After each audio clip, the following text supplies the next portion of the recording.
Think of me, but not always with sadness.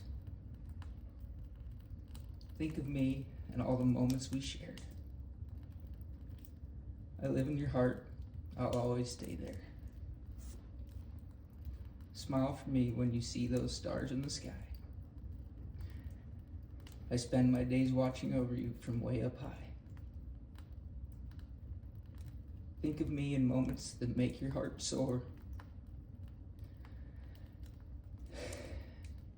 Through the joys of your life, remember me more. Dry those tears and clear your view.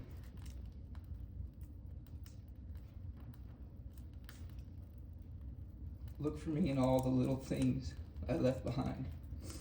They will always be a part of you. So when you think of me, don't think of me in sorrow. I'm with you through all of your tomorrows. For in this life we are intertwined forever through our hearts and minds.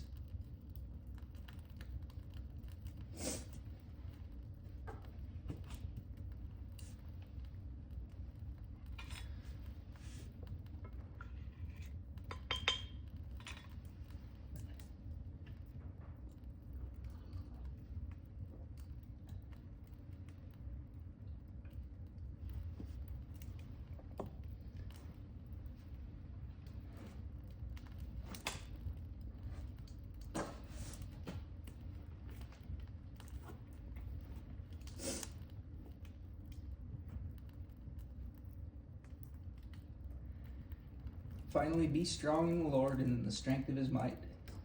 Put on the full armor of God, that you may be able to stand firm against the schemes of the devil.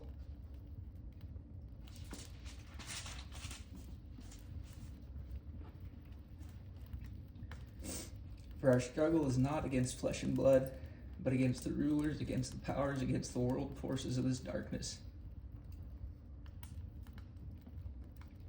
against the spiritual forces of wickedness in the heavenly places. Therefore, take up the full armor of God, that you may be able to resist in the evil day, and having done everything, to stand firm. Stand firm, therefore, having girded your loins with truth, and having put on the breastplate of righteousness, and having shod your feet with the preparation of the gospel of peace. In addition to all, taking up the shield of faith, with which you will be able to extinguish all the flaming missiles of the devil.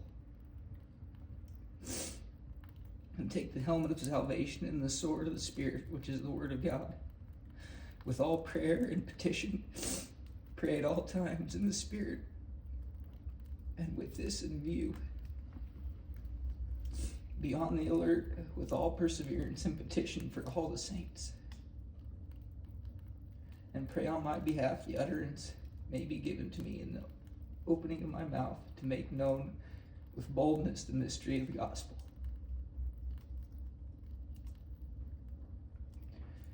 for which I am an ambassador in chains, that in proclaiming it I may speak boldly as I ought to speak.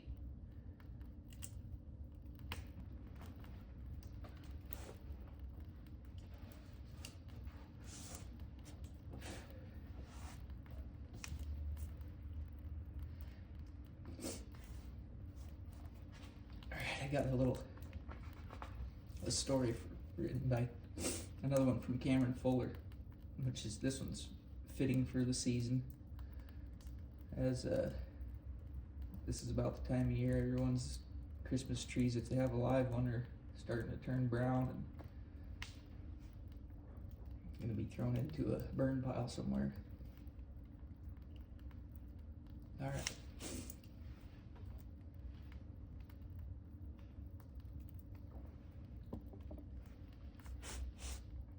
One Christmas, my family wanted to use the tall ceilings in the new house for all that it was worth.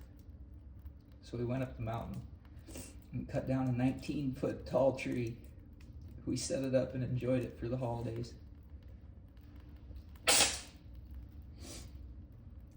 After the new year, we took the tree out of the house and left it outside for the next few months.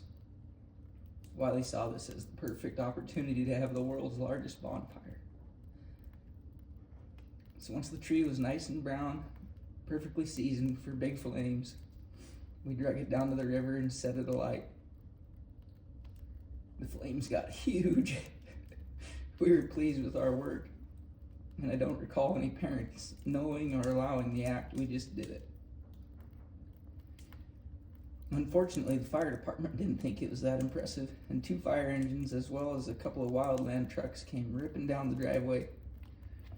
We walked up to them as if nothing happened, and they asked for our parents. I don't remember who came out and talked to them, but in the end, they giggled and headed back to the station. If there was a potential to light something on fire, Wiley was seizing the opportunity. Yeah, he didn't need a special occasion to spark up a fire.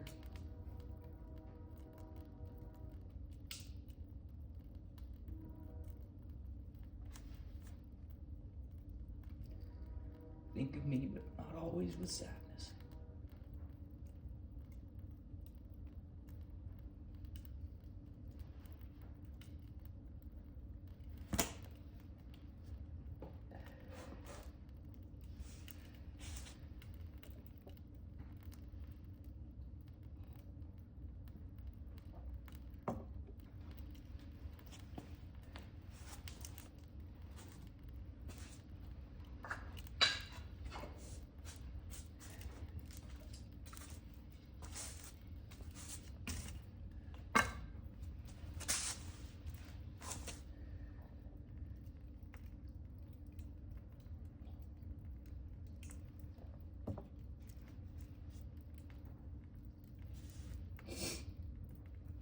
Today would have been Wiley's birthday.